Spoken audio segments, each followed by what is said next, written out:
श्री गणेशाय नमः। नमस्कार दोस्तों, आज के इस वीडियो में हम बात करेंगे फागुन मास में पड़ने वाली संकष्टी चतुर्थी व्रत के बारे में। भगवान श्री गणेश को यह समर्पित किया जाता है। सनातन धर्म में संकष्टी चतुर्थी व्रत बहुत ही महत्वपूर्ण माना जाता है और सभी कार्यों की यदि आप सिद्धि प्राप्त करना चाहते हैं तो यह अचूक भी माना जाता है। संकष्टी चतुर्थी के दिन भगवान श्री गणेश की पूजा की जाती है और चंद्र देवता की उपासना की जाती है। विघ्नहर्ता भगवान श्री गणेश की पूजा करने से भक्तों के समस्त मनोरथ पूर्ण होते हैं और समस्त कष्टों का हरण हो जाता है। बहुत ही मंगलमयी माना जाता है यह व्रत और त्योहार। आज के इस वीडियो में हम जानेंगे साल 2024 में पड़ने वाली संकष्टी चतुर्थी का व्रत हम सभी किस तिथि को रखेंगे, पूजा का मुहूर्त क्या होगा और मंत्र कौन से हमें खास कर जरूर जाप करने हैं, चाहे फिर वह आप व्रत करते हों या फिर ना करते हों। प्रत्येक व्यक्ति को यह मंत्र जरूर इस दिन जाप करना चाहिए। इससे बहुत अधिक लाभ की प्राप्ति होती है। कौन कौन से कार्य आपको इस दिन विशेषकर नहीं करने हैं वह भी जानेंगे। फिर वह व्रत करने वाले हों या फिर व्रत ना भी करते हों, उन्हें भी इस बात का जरूर ध्यान रखना चाहिए। देखिए, भगवान श्री गणेश जो है ना, वह बहुत जल्द प्रसन्न हो जाते हैं, बुद्धि के देवता माने जाते हैं और इससे वाणी भी प्रखर होती है, धन धान्य की वृद्धि होती है, मन मस्तिष्क शांत होता है। भगवान श्री गणेश की उपासना जिस घर में हमेशा की जाती है ना, उस घर में विघ्न आने से भी डरते हैं। आइए जानते हैं संपूर्ण जानकारी इसके बारे में। वीडियो स्टार्ट करने से पहले दोस्तों, मैं नीतू प्रसाद आप सभी का द डिवाइन सोल पे बहुत बहुत स्वागत करती हूँ। चैनल पे आप यदि पहली बार आए हों तो चैनल को लाइक, शेयर और सब्सक्राइब करना बिल्कुल ना भूलें। साथ ही नोटिफिकेशन बेल को जरूर ही प्रेस कर लें, इससे हमारे लेटेस्ट जितने भी वीडियोस आएंगे उनके नोटिफिकेशन सबसे पहले आप तक पहुंच पाएंगे। हिंदू धर्म में संकष्टी चतुर्थी का जो व्रत होता है वो बहुत ही महत्वपूर्ण माना जाता है और बहुत मंगलकारी भी माना जाता है। यह व्रत सभी कार्यों में सिद्धि प्राप्त कराने के लिए बहुत ही अचूक भी माना जाता है। संकष्टी चतुर्थी के दिन भगवान श्री गणेश की पूजा अर्चना की जाती है और इस दिन चंद्रमा की भी उपासना की जाती है। देखिए, चंद्रमा की पूजा करने से जो है ना, मन मस्तिष्क शांत होता है और यदि आपके कार्यों में किसी भी प्रकार की रुकावट आती है, बाधा आती है, तबीयत आपकी बार बार खराब रहती है या फिर आपको डॉक्टर के यहाँ के बार बार चक्कर लगाने पड़ते हैं, अनावश्यक रूप से तबीयत खराब होने के बावजूद भी, मेडिसिन लेने के बावजूद भी आपकी तबीयत सही नहीं रहती है, ये संतान से जुड़ी हुई कोई समस्या है और उसका निराकरण नहीं मिल पा रहा हो, तब यह व्रत अचूक माना जाता है, रामबाण माना जाता है। प्रत्येक माताएं अपनी संतान के लिए खासकर इस व्रत को अवश्य ही रखती हैं। इससे संतान दीर्घायु होती है और भविष्य उज्जवल होता है। संतान की राहों में यदि कोई बाधा उत्पन्न होती है तो उनसे भी मुक्ति प्राप्त होती है। हिंदू पंचांग के अनुसार फागुन मास के कृष्ण पक्ष की चतुर्थी की शुरुआत जो है वह 28 फरवरी को रात्रि 1:53 पर हो रही है। इसका समापन अगले दिन यानी कि 29 फरवरी को सुबह 4:18 पर होगी। और हम सभी जानते हैं, हम सभी के धर्मों में जो है ना, उदया तिथि के अनुसार जो व्रत की शुरुआत होती है उस व्रत का अनुष्ठान हम लेते हैं, उस व्रत का संकल्प लेते हैं। और इस तरीके से हम यदि देखते हैं तो हम सभी को 28 फरवरी को जो व्रत मिल रहा है भगवान श्री गणेश की आराधना के लिए, पूजा के लिए, तो हम इसी व्रत का अनुष्ठान लेंगे, इसी व्रत का संकल्प लेंगे।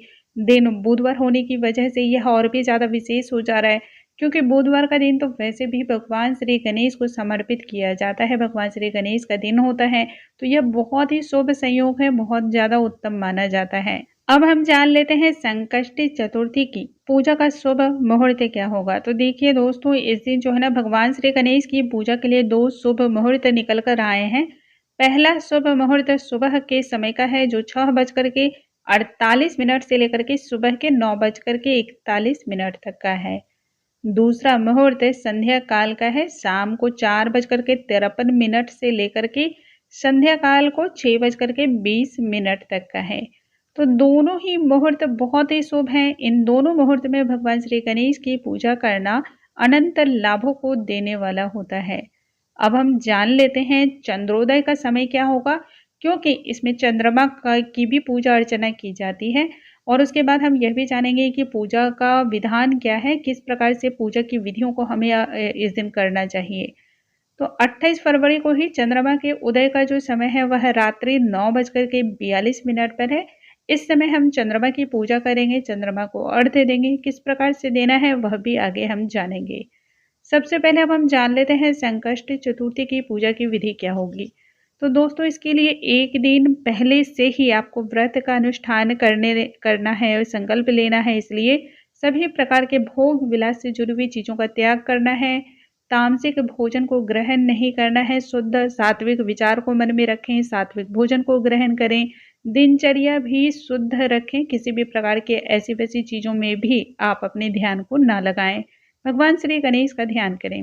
अब व्रत वाले दिन यानी कि 28 फरवरी को आपको व्रत रखना है। तो सुबह ब्रह्म मुहूर्त में उठ करके स्नान आदि करके साफ स्वच्छ वस्त्र धारण कर लें। हरे रंग के वस्त्र अवश्य पहने, बहुत ही शुभ होता है। और यदि हरे ना हो पाए तब पीले रंग के वस्त्र या फिर नारंगी वगैरह जो भी शुभ इस तरह के वस्त्र होते हैं उनका चयन आप कर सकते हैं। सबसे पहले भगवान सूर्य नारायण को जल समर्पित करें। तत्पश्चात आपको भगवान श्री गणेश की सबसे पहले पूजा अर्चना करने के लिए घर के मंदिर में भगवान श्री गणेश के समक्ष घी का दीपक प्रज्वलित करें। व्रत का संकल्प ले लें। फिर भगवान श्री गणेश को गंगा जल से स्नान कराएं, या फिर यदि गंगा जल नहीं है तो शुद्ध जल से स्नान करा दें। इत्र वगैरह समर्पित करें। उसके बाद जनेऊ समर्पित करें। हल्दी, अष्टगंध, चंदन और सिंदूर जरूर अर्पण करें। भगवान श्री गणेश को यह सभी चीजें अत्यंत प्रिय मानी जाती हैं।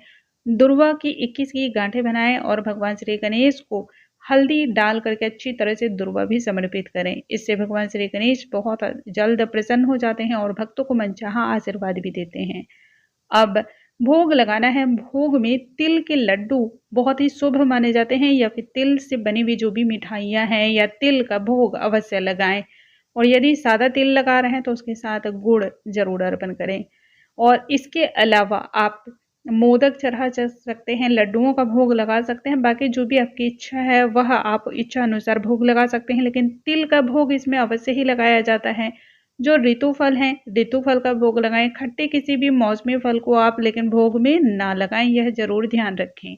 भगवान श्री गणेश को हल्दी की गांठें अर्पण करना भी बहुत ही शुभ प्रभाव को देने वाला होता है। इसके पश्चात भोग लगाने के बाद आपको जो है धूप, दीप, अष्टगंध समर्पित करना है। तत्पश्चात हाथों में पुष्प लेकर के व्रत की कथा अवश्य सुने। संकष्टी चतुर्थी की जो व्रत है, कथा है, वह बहुत जल्द इसी चैनल पर अपलोड कर दी जाएगी, तो उसका श्रवण अवश्य करें ताकि आपको पूर्ण लाभ की प्राप्ति हो। और फिर सबसे अंत में आरती करें, क्षमा याचना करें। इस प्रकार से आपको भगवान श्री गणेश का पूजा करना है। पूजा करते समय वहां पर एक लोटी में जल रखें, उसमें सफ़ेद तिल डाल दें, थोड़ा सा दुर्वा डालें, सफ़ेद पुष्प, चावल डालें और रात्रि में जब चंद्रोदय हो तब उस समय चंद्रमा को इसी से आपको अर्घ्य देना है। थोड़े से जल उसमें बचा करके रख लें, जिससे संपूर्ण घर में जल के छींटे आप लगाएं। इस जल के छींटे को घर में लगाने से घर में जो भी विघ्न महसूस होता है या तनाव महसूस होता है वह कम होने लगता है। घर की नकारात्मक ऊर्जाएं समाप्त होने लगती हैं और सकारात्मक ऊर्जाओं का संचार होता है। इसलिए यह जल के छींटे बहुत ही शुभ होते हैं। सभी के ऊपर इस जल के छींटे लगाने भी चाहिए। अब हम जानते हैं इस दिन किए जाने वाले विशेष मंत्र के बारे में। तो दोस्तों इस दिन भगवान श्री गणेश का सबसे सरल और प्रसिद्ध मंत्र मैं बता रही हूँ, जो समस्त विघ्नों को दूर करने वाला है और सभी प्रकार की सफलताओं को भी देने वाला है। इस मंत्र का ध्यान आप जरूर करें, मानसिक रूप से करें या फिर मौखिक रूप से करें, जैसी आपकी श्रद्धा, जिसमें आपको आसानी और सरलता महसूस हो आप उस तरीके से कर सकते हैं। ओम गण गणपतये नमः। इस मंत्र का आप कम से कम 108 बार जाप करें और यदि आप चाहें तो दूसरे भी मंत्र का जाप कर सकते हैं। इसके अलावा दूसरे मंत्र के बारे में जान लेते हैं। इस मंत्र का भी जो जाप होता है ना, वह सभी प्रकार की सुख समृद्धि को देने वाला होता है। इस मंत्र के जाप से बुद्धि की प्राप्ति होती है, ज्ञान की प्राप्ति होती है। तो मंत्र हम सुन लेते हैं। ओम एक दंताय विघे वक्रतुंडाय धीमहि तन्नो दन्तिः प्रचोदयात्। बहुत ही शुभ है और बहुत आसानी से आप इसे बोल सकते हैं, इसका उच्चारण, इसका स्मरण कर सकते हैं और भगवान श्री गणेश की कृपा की प्राप्ति कर सकते हैं। अब बात करते हैं उन भक्तों के बारे में जो कि व्रत नहीं रख रहे हैं। तो दोस्तों, जो भक्त व्रत नहीं रख रहे हैं उसे भी भगवान श्री गणेश को इस दिन अड़हुल यानी कि गुड़हल के पुष्प अवश्य समर्पित करने चाहिए। उन्हें बहुत अधिक प्रिय माने जाते हैं। दुर्वा की गांठें समर्पित करनी चाहिए। तामसिक इस दिन भोजन का त्याग करना चाहिए। भगवान श्री गणेश के मंत्रों का 108 बार कम से कम जाप जरूर करें और इस प्रकार से भगवान श्री गणेश से प्रार्थना करें। संपूर्ण दिन जो है ना, यानी पूरे दिन में आप जो दिनचर्या रखें वह सात्विक रखें। फिर आप व्रत करते हों अथवा ना करते हों, इससे कोई फ़र्क नहीं पड़ता है, क्योंकि भगवान जो सही में होता है ना, वह मन के भाव के भूखे होते हैं। यदि आपके मन में सच्ची श्रद्धा है, भाव है, तो निश्चय ही आपकी पूजा स्वीकार होगी। उम्मीद करती हूँ आज का ये वीडियो आप सभी को बहुत अधिक पसंद आया होगा। वीडियो थोड़ा सा भी पसंद आया हो, हेल्पफुल लगता हो, तो इसे फैमिली और फ्रेंड्स में शेयर करना बिल्कुल ना भूलें। अगले वीडियो में नई जानकारी के साथ हम फिर से मिलेंगे। तब तक के लिए नमस्कार दोस्तों।